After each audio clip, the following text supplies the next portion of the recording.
बानी पीटीआई की 9 मई के 8 केसेस में जमानतें मंजूर। सुप्रीम कोर्ट ने लाहौर हाईकोर्ट का फैसला गलत करार दे दिया। बानी पीटीआई को रिहा करने का हुक्म। चीफ जस्टिस याहिया आफरीदी की सरबराही में 3 रुकनी बेंच ने तहरीरी फैसले में वाजे किया कि जमानत का केस पर असर नहीं होगा। मुबैना साजिश से मुताल्लिक़ शवाहिद ट्रायल के दौरान ही जांचे जाएंगे। दौरान समाज चीफ जस्टिस ने स्पेशल प्रोसिक्यूटर से सवाल किया कि आपके पास मुलजिम के खिलाफ क्या ठोस सबूत मौजूद हैं। सुप्रीम कोर्ट साजिश की मुकदमात में पहले जमानतें दे चुकी है। बानी पीटीआई पर भी साजिश का इल्ज़ाम है। क्या कोई ऐसा फैसला है जिसमें साजिश पर जमानत मुस्तरद हुई हो? प्रोसिक्यूटर ने गवाहान, वॉइस मैचिंग और दीगर शवाहिद का जिक्र किया, जिस पर अदालत ने करार दिया कि चालान या फर्द जुर्म पेश न होने पर जमानत मंजूर है। 3 रुकनी बेंच में जस्टिस मियां गुल हसन औरंगजेब की जगह जस्टिस हसन अजहर रिजवी को शामिल किया गया। 9 मई केसेस में जमानत के बावजूद बानी पीटीआई की रिहाई मुश्किल। रावलपिंडी में दर्ज 43 मुकदमात में ताहाल जमानत हासिल नहीं की गई।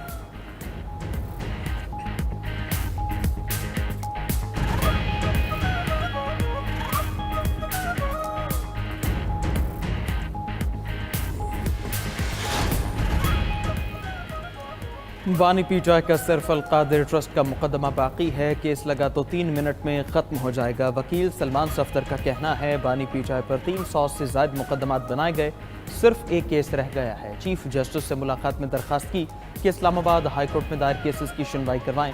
चीफ जस्टिस को बानी पीटीआई के साथ गैर मसावी सलूक से मुतालिक भी आगाह किया। सलमान अकरम राजा बोले, बहुत अरसे बाद हमें अदालतों से रिलीफ मिला है। अलकादिर ट्रस्ट केस का फैसला भी हमारे हक में होगा। असद कैसर ने भी जमानत के फैसले को खुशआइन करार दिया। 9 में मुकदमात में सजा पाने वाले अराकीन के केसेस हाई कोर्ट में बराह रास्त सुनने का मुतालबा।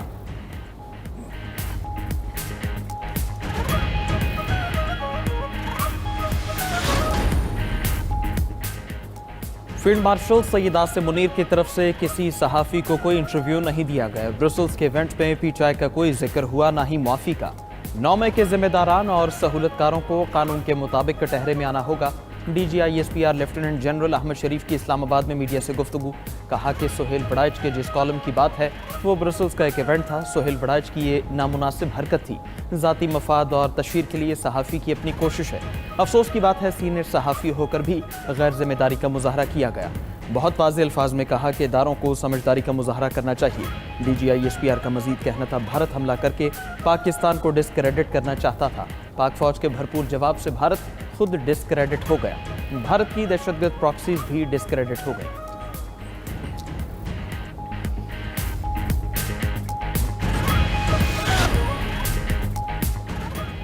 कराची में एक और खौफनाक आतिशज़दगी। एम ए जिन्ना रोड पर ताज कॉम्प्लेक्स के करीब पटाखों के कारखाने में आग लगने के बाद धमाके। 2 अफराद जाँ बहक, 33 जख्मी। 7 की हालत तशवीशनाक है। धमाके से कई गाड़ियों और इमारतों के शीशे टूट गए। फायर ब्रिगेड की 6 गाड़ियों और बाउजर ने आग पर काबू पा लिया। सिंध रेंजर्स, SSU कमांडोज और दीगर इदारों ने रेस्क्यू कामों में हिस्सा लिया। इंचार्ज CTD राजा उमर खत्ताब ने वाक़े में दहशतगर्दी के अंसर को तरदीद कर दी। कहा, गोदाम में गैर कानूनी तौर पर आतिशबाजी का सामान बनाया जाता था। आग लगने से धमाका हुआ। वज़ीर आला सिंध मुराद अली शाह ने कमिश्नर कराची से रिपोर्ट तलब कर ली। कहा, शहर और आबादी के दरमियान ऐसे किसी भी मवाद की तैयारी की इजाज़त नहीं जो नुकसान का बायस बने।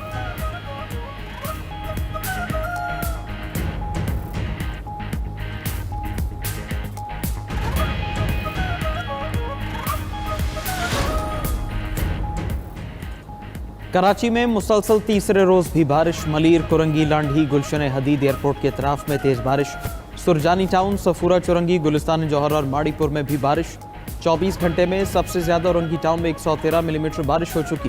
महकमे मौसमियात ने आज भी ज़ेरी सिंध में तेज हवाओं के साथ बारिश का इम्कान जाहिर कर दिया। जिन्ना सिंध मेडिकल यूनिवर्सिटी का आज भी दारा बंद रखने का ऐलान। तमाम क्लासेज ऑनलाइन होंगी। शहर में बिजली का मसला हल न हो सका। मुख्तलिफ इलाकों में बिजली का ब्रेकडाउन बरकरार। बिजली न होने से पानी का बहरान भी शदीद हो गया। सिंध के दीगर शहरों मीरपुर खास, हैदराबाद, टंडोला यार, बदीन में भी वक्फे से बारिश। निशेबी इलाकों में पानी जमा। मीरपुर खास में आसमानी बिजली गिरने और करंट लगने के वाक़यात में जाम बहक अफराद की तादाद 6 हो गई। NDMA का सिंध में 24 से 28 अगस्त तक शदीद बारिशों का अलर्ट। 1 से 2 घंटे की तेज़ बारिश से अर्बन फ्लडिंग का खतरा है। इंतजामिया और शहरी बरवक्त हिफाजती इंतजाम यकीनी बनाएं।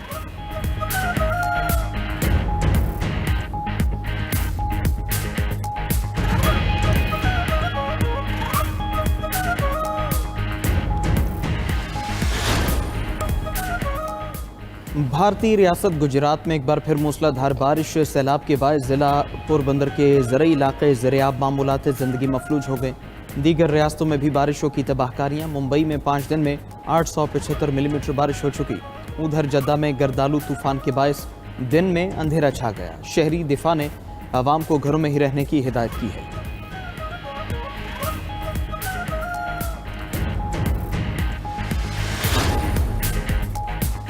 ईरान ने इजराइल के साथ जंग के खात्मे के बाद पहली बहरी फौजी मशक का आगाज कर दिया। मशक का नाम पायदार ताकत 1404 रखा गया है। ईरानी जहाजों ने क्रूज मिसाइल और ड्रोन से हदफ को निशाना बनाया। मशकों में 18,000 से ज्यादा एहलकार शरीक हैं।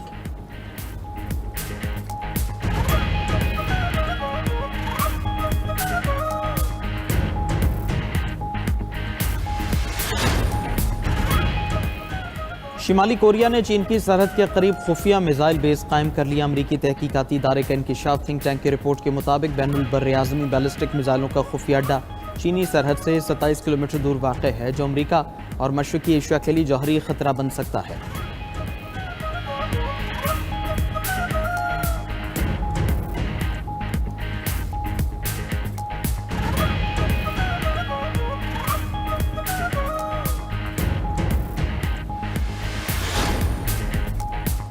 मलेशिया का लड़ाका तैयारा टेक ऑफ के दौरान गिरकर तबाह। हादसा सुल्तान अहमद शाह एयरपोर्ट पर पेश आया। रिपोर्ट के मुताबिक FA-18 डी हॉर्नेट लड़ाका तैयारा इंजन में आग लगने के बायस तबाह हुआ। दोनों पायलट्स बहिफाजत इजेक्ट करके महफूज रहे।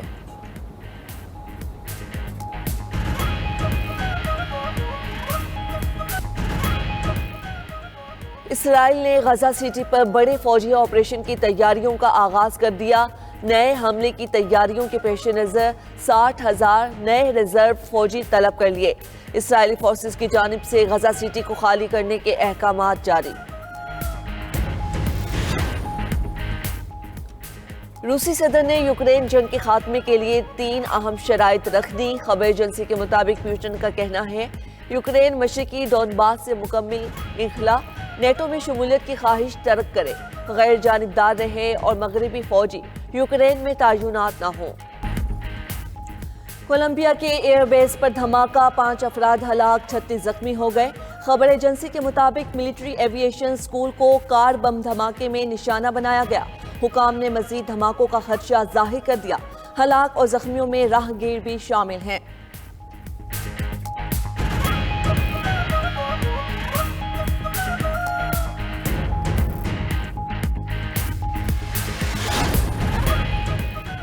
एक साल कबल अमेरिका की मुआशी हालत इंतहाई खराब थी। अमेरिकी सदर डोनाल्ड ट्रंप का पुलिस और नेशनल गार्ड्स की तकरीब से खिताब। कहा कतर और सऊदी अरब से $5 ट्रिलियन की सरमायाकारी लाए हैं।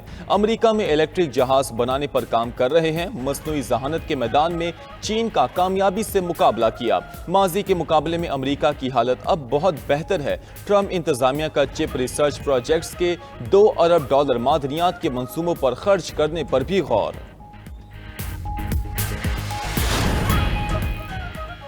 अमेरिका ने गैर मुल्की ट्रक ड्राइवर्स को वीजे जारी करना बंद कर दिए। अमेरिकी वजीर खारजा मार्को रूबियो ने कहा गैर मुल्की ट्रक ड्राइवर अमेरिकी शहरियों की जिंदगी को खतरे में डाल रहे हैं। गैर मुल्की ट्रक ड्राइवर अमेरिकी ड्राइवर्स के रोजगार को भी मुतासिर कर रहे हैं। अमेरिकी महकमा खारजा के मुताबिक 55 मिलियन से जायद गैर मुल्कियों के वीजों के रिकॉर्ड का जायजा लिया जा रहा है।